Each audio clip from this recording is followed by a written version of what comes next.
Hi, my name's David, and I'm from Century Farm Orchards. This is going to be a brief video about the basics of spraying apple trees. And I want to warn you ahead of time, this is not going to be about organic spraying, this is conventional spraying. And for specific information about spraying, you would really like to contact your agricultural extension service in your local county. But this will be the basics behind spraying apple trees. First, if you have a newly planted apple tree and it's less than about 3 years old, you really shouldn't have to worry about spraying it too much for the first 2 or 3 years. Spraying is primarily about trying to produce better fruit. If you do have a young tree, you're really only looking to keep insects off during the summer.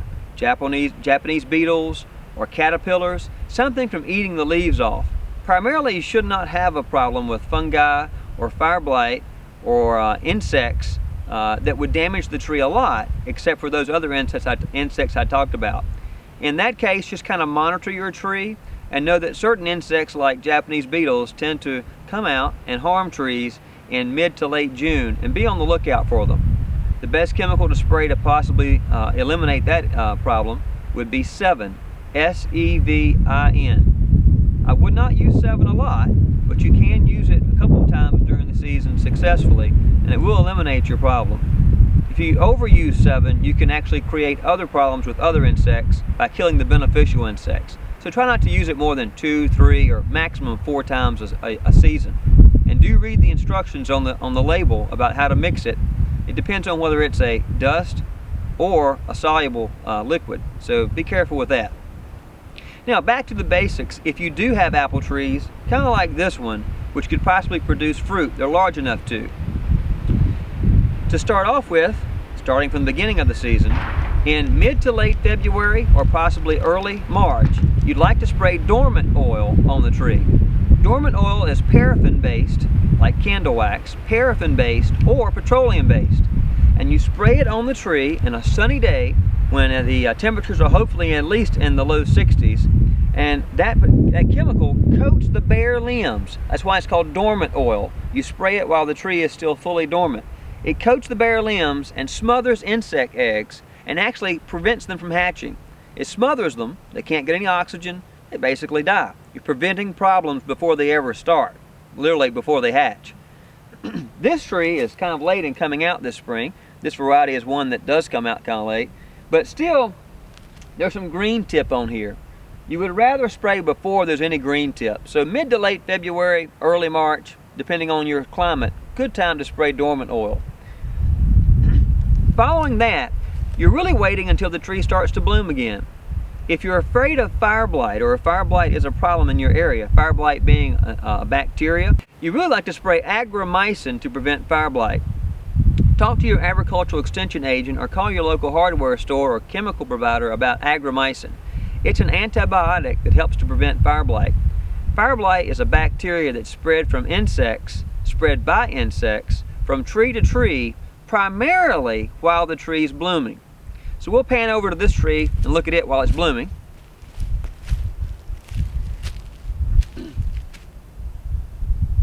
You'll notice that I was at 2 different trees in an orchard, and they're side by side. They're 2 different varieties of trees, of apple trees, and they're in completely different stage of blooms. The one beside of me that we were just looking at is just coming out, and this one's probably in mid-bloom, or just beginning to go into mid-bloom. This is when you'd like to spray for fire blight, while the tree is blooming, because the insects spread fire blight, that bacteria, by going from blossom to blossom to blossom, and so you're trying to prevent the fire blight from being spread as the insects are pollinating the tree. So you'd like to spray fire blight spray agromycin for fire blight about once every 5 to 7 days while the tree is blooming.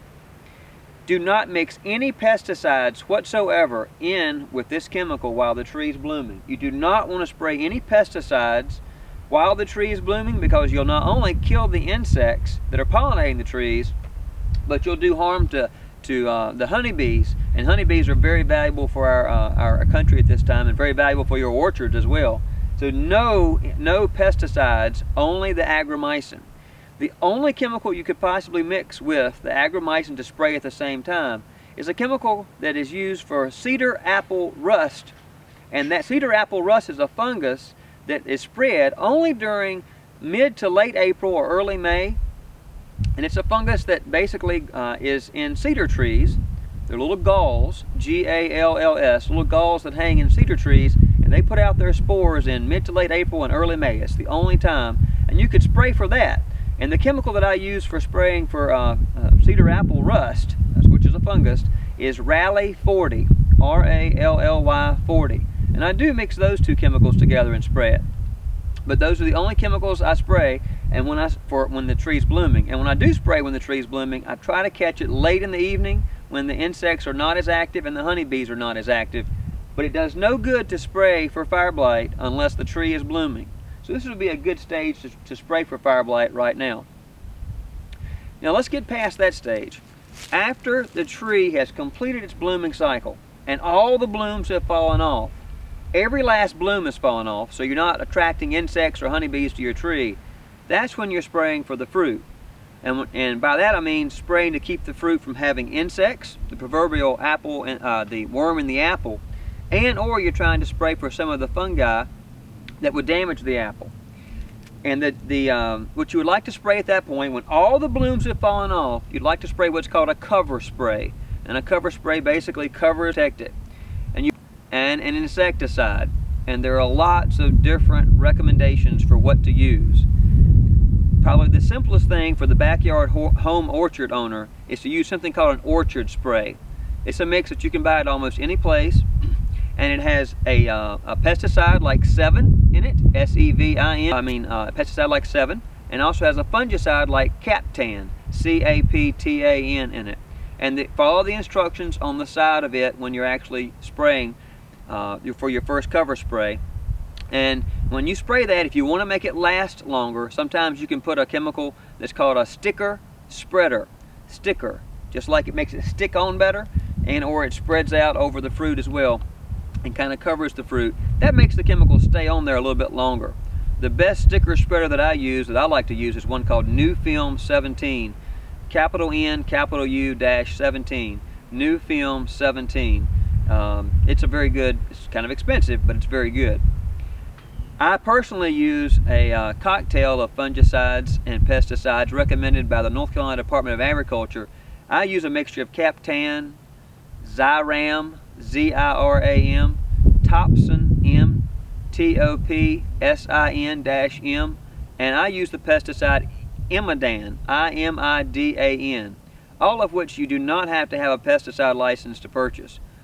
But make sure you read the label on how to use any of these pesticides, the rates to mix them up and the amount of water that you're using, the number of applications that you can use, and how often you apply them. But basically you would apply cover sprays, like the mixture of the insecticides and the fungicides, about once every 10 days to 2 weeks. If it doesn't rain much, you could possibly go 2 or 3 weeks. But 10 days to 2 weeks for about 2 or 3 months if you're trying to get a really nice crop. So for example, for me, I usually put out my first cover spray at about the first week or so of May, and then I finish with my last cover spray about every 2 weeks or so, about the last of July. Most commercial people will continue to spray that almost up until the time of harvest. And depending on the chemical you use, you have to wait before you can harvest. So some chemicals you have to wait 7 days, some chemicals you have to wait 14 days. You have to make sure you read the labels. So I'm just giving you some basic information about how to spray. You really need to read the labels when you spray as well. It's pretty important. I'm giving you some basics behind that. But when I stop spraying at the last of July, I've gotten past the point where I'm going to get most harmful diseases or fungi that would actually cause the apple to deteriorate. And I've gotten past most of the time when I'm going to have certain types of insects or moths that would lay eggs that would create the larvae that would damage the fruit. So I do get some fungi on the apple after that, but it's usually harmless, like sooty blotch and fly speck. That pretty much does it for the basics behind apple tree or fruit tree spraying. Of course, there are lots of other questions that could be asked and lots of specific things about why not use this chemical or why not use that chemical. But that's kind of the basics behind it. Don't spray really young apple trees if they're less than 3 years old, except to prevent insects from eating the leaves. When you do have apple trees that could produce fruit, make sure you spray dormant oil while the tree is fully dormant.